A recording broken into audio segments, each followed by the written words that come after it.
جی اس وقت ہم آزاد کشمیر بلوچ صدرنتی 2 میں موجود ہیں، جہاں پہ سردار عنایت اللہ صاحب کی الیکشن کیمپین کے حوالے سے آج مرکزی جی قیادت پاکستان پیپلز پارٹی کی یہاں سے خطاب بھی کرے گی. بڑا جلسہ ہے اور ہاؤس فل کراؤڈ ہے چونکہ، اور شیلا رضا صاحبہ یہاں پہ پہنچ چکی ہیں اور ہم ان کا پوائنٹ آف ویو بھی لینا چاہیں گے کہ آج کے جلسے کے حوالے سے وہ کیا کہنا چاہتی ہیں، اور خاص طور پہ چونکہ وہ سندھ سے چل کر یہاں آزاد کشمیر کی اس دھرتی میں آئی ہیں. منی لاڑکانہ کہا جاتا ہے بلوچ کو، اور بلوچ کا ویلکم ان کو کیسا لگا؟ شیلا رضا صاحبہ پلیز اگر آپ تھوڑا سا کھڑی ہو جائیں گی تو ہمارے لیے فریم بنانا آسان ہو جائے گا. کیا کہیں گی آج بلوچ کے غیور لوگوں نے آپ کو ویلکم کیا، یہ دھرتی جو ہے وہ منی لاڑکانہ کہا جاتا ہے، بڑا زبردست مقابلہ ہے یہاں پہ، کس طرح دیکھتی ہیں سردار عنایت اللہ صاحب کی ایفرٹس کو؟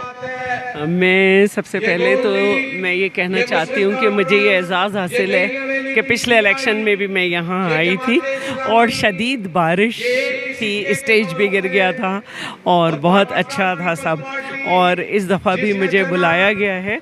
اور بات یہ ہے کہ مقابلہ اگر ہوتا تو ہمیں اچھا لگتا، لیکن جس طرح سے کشمیر کا الیکشن اب متنازع بن چکا ہے، جس طرح سے اس میں نوٹ بانٹے گئے ہیں، جس طرح سے یہاں پہ سرکاری ذرائع کا استعمال ہوا ہے، تو یہ الیکشن اب ایک بالکل متنازع بن چکا ہے. اور لیکن ہمیں اپنا نظریہ پہنچانا ہے، ہم پہنچائیں گے اور اپنے ہر کینڈیڈیٹ کے پاس پہنچیں گے اور وہاں کے لوگوں سے بات کریں گے. بالکل ٹھیک ہے آپ نے. اچھا ایک چیز بڑی غلط ہوئی ہے، وہ جب آپ اسمبلی میں چیئر کرتی تھی ہم نے تب بھی دیکھا، آپ ہمیشہ اس چیز کی مذمت کرتی ہیں. یہاں بھی اس طرح کی لینگویج استعمال ہوئی ہے، بڑی بری لینگویج، ہم اس کو ریپیٹ نہیں کرنا چاہتے. کیا کہنا چاہیں گے؟ ان کو تو کشمیر بدر بھی کر دیا گیا ہے. میں یہ سمجھتی ہوں کہ جو انسان کی پولیٹیکل ٹریننگ ہوتی ہے اسی کے حساب سے وہ اسٹیج پہ بات کرتا ہے، اور ان کی پولیٹیکل ٹریننگ بتا رہی تھی کہ پہلے دوسرے کو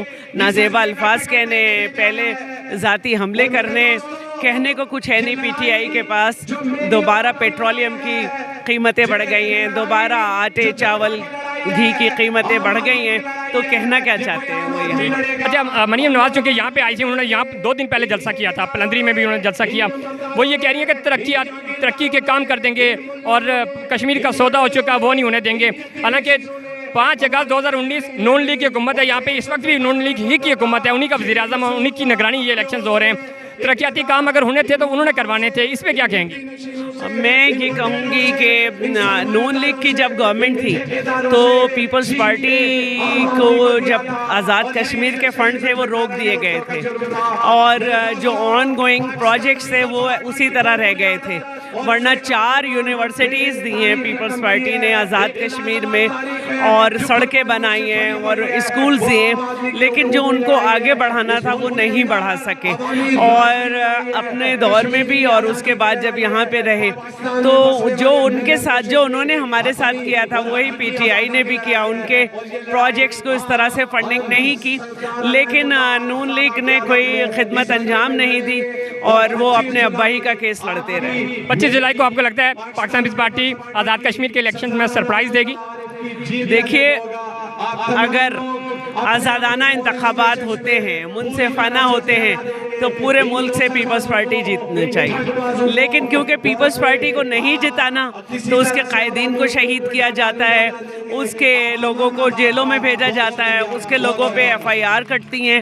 ابھی مجھے جموں 6 سے فون آیا تھا کہ وہاں کے لوکل صدر پہ ایف آئی آر کاٹ دی گئی. پنڈی کے صدر میرے ساتھ آئے ہیں، ان کا وہ 1.5 سال پرانا کیس اچانک اس کو ATC میں کر دیا گیا. تو یہ ہتھ کنڈے جو ہیں جو نون لیگ کے زمانے سے شروع ہوئے تھے وہ اس وقت بھی جا رہے ہیں. نون لیگ کے زمانے، بہت شکریہ آپ نے ہمارے پروگرام میں وقت دیا. شیلا رضا صاحبہ کی گفتگو آپ نے سنی، وہ یہ کہہ رہی ہیں کہ اگر دھاندلی نہیں ہوئی تو پاکستان پیپلز پارٹی یہاں سے کلین سویپ کرے گی. یہاں پہ پروگرام میں وقت ہوا بریک کا، بریک کے بعد آپ سے دوبارہ ملاقات ہوگی.